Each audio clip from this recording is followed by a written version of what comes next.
Okay, yes, that's it, baby. Nice, good, clean engine. Still some water on here, so the fan the fan pulls in air, so it's gonna try to dry all this off real quickly. Okay, went in with the proper kind of oil, proper grade of oil. Topped off the transmission. Remember, you're gonna lose some transmission fluid. Probably when you pull the axle out, you're gonna lose a good quart, and depending on how much was in it at first, you don't know. Okay, so just properly fill up the transmission. You check the transmission fluid while it's running. As you can hear, no noise at all. Let me turn this mic around where y'all can hear the engine.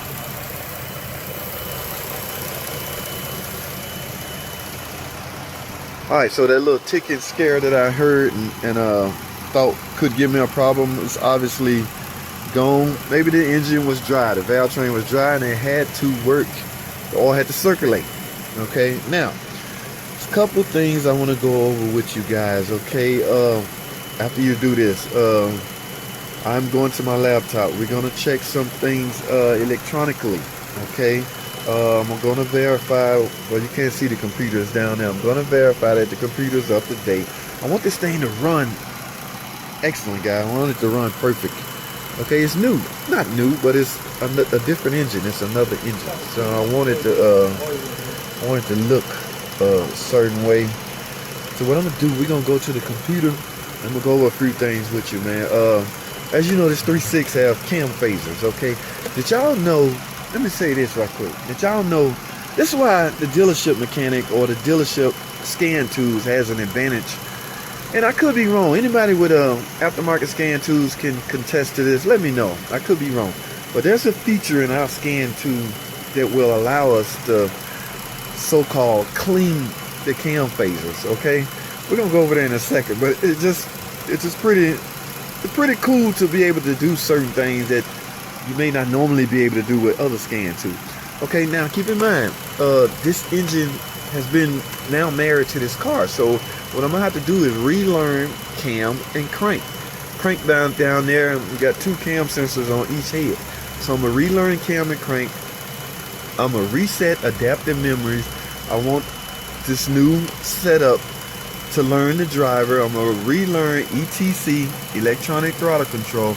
All this is stuff I can do with my scan tool and stuff you should do or get done after you do huge jobs such as this. All right, yes, you can electronically clean cam phasers. I haven't dug deep into that. I'm gonna have to ask some instructors what exactly is it doing, because a cam phaser is a mechanical device, springs and things like that. How are you able to clean those electronically with the computer? All right, I like to know these things. I don't want to just do this stuff. Now I see there's an option for cleaning the phaser, but I want to know what's going on, what's being done. How is that possible?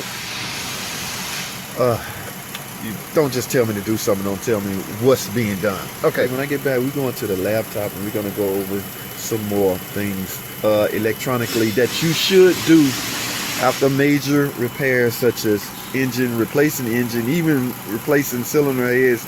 I even do it after valve train work. I do it anytime I disrupt cam or crank. I relearn that and I'll clean the phasers anyway. Alright, so I'll be right back. Y'all stay tuned. Alright guys, welcome back.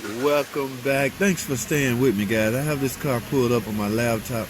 Now, what we want to do, y'all saw that lightning bolt, so it's absolutely a flash update on this car. But what I want to go over with y'all, some of the important things you should do after major repairs, such as engine replacement, transmission replacement, things like that. Take a look at this one. You definitely should do that one. Cam and crank relearn. The computer will sync both of these together and relearn everything that you interrupted. Basically, when the engine go out, everything is lost. Okay, so I'm going to do that one. Here's another one. You should do that one when you're dealing with transmission. Now here's the one I want to discuss: exhaust phaser 1 cleaning. Now this is a 3.6 engine. Okay, so there's 2 phasers per cylinder head. You got an exhaust and an intake. Here are the 4 cleaning phasers. You should definitely do these after engine repair. Okay, learn ETC. That is a complete whole not new, but that's another throttle body. Okay, so you want to learn the throttle body to this car. These are things you should do after you do a major repair, such as an engine replacement. And here's last but not least, reset the memory. What that does is, let me see if I can show you.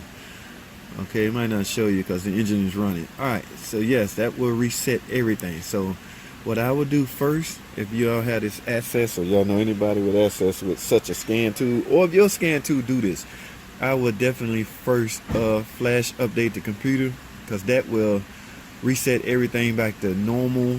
But you really want to learn, you want to speed up the learning process and then go through with all your miscellaneous functions, such as what I just mentioned. Okay, let's do one exhaust phaser 1 cleaning. See what it actually do. Okay, see what it says here. This function should be used to help clean dirt and debris from the oil control valve. Y'all know what the oil control valve is. That is essentially the cam phaser bolt, basically, in so many words. It pulls double duty as an oil control valve. Let's go ahead and clean this one, because I'm going to do everything over anyway. Let's go ahead and clean this one so y'all can see exactly what it's doing. Exhaust cam phaser 1 routine in progress. So technically speaking, it is cleaning it right now. Alright, so I physically don't know what it's doing, but according to this, it says exhaust phaser 1 cleaning complete. Now I'm gonna do that on all of them. Alright, but I just want y'all to see some things you should get done, like I said, when you do major repairs such as engine replacement. Alright, so I'm not gonna film everything, but the first thing I'm gonna do is like I say, flash the computer and then do all my adjustments.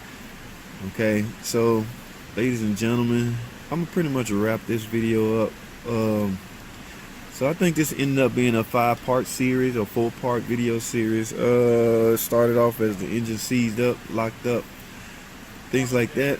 So I'm gonna wrap this video up, man. Guys, I appreciate y'all watching. I appreciate all the interaction. I appreciate all the questions. I'm a firm believer in there's no such thing as a dumb question. If I see your question, I'm going to answer it. A lot of guys get upset because I don't answer their question. I highly think that's because I didn't see it. I value input and I value interaction, and I will discuss things with you when or if I see it. Now, a lot of times, I went to my spam folder. A lot of that stuff ended up in the spam folder, so I missed out on a lot of good subject starters question. Okay, stuff I could have started a subject on, you know. So I don't know what triggers when your comment make it to a spam folder, but if you don't see an answer from me, just try answering again, asking it again in a different way. Maybe it won't head to the spam folder, because I didn't know I should be checking my spam folder, but I do now. Okay, so that's just a tip. Alright, so I'm gonna wrap this video up, man. Thanks for watching. Comment, subscribe, and I'll see y'all in the next video.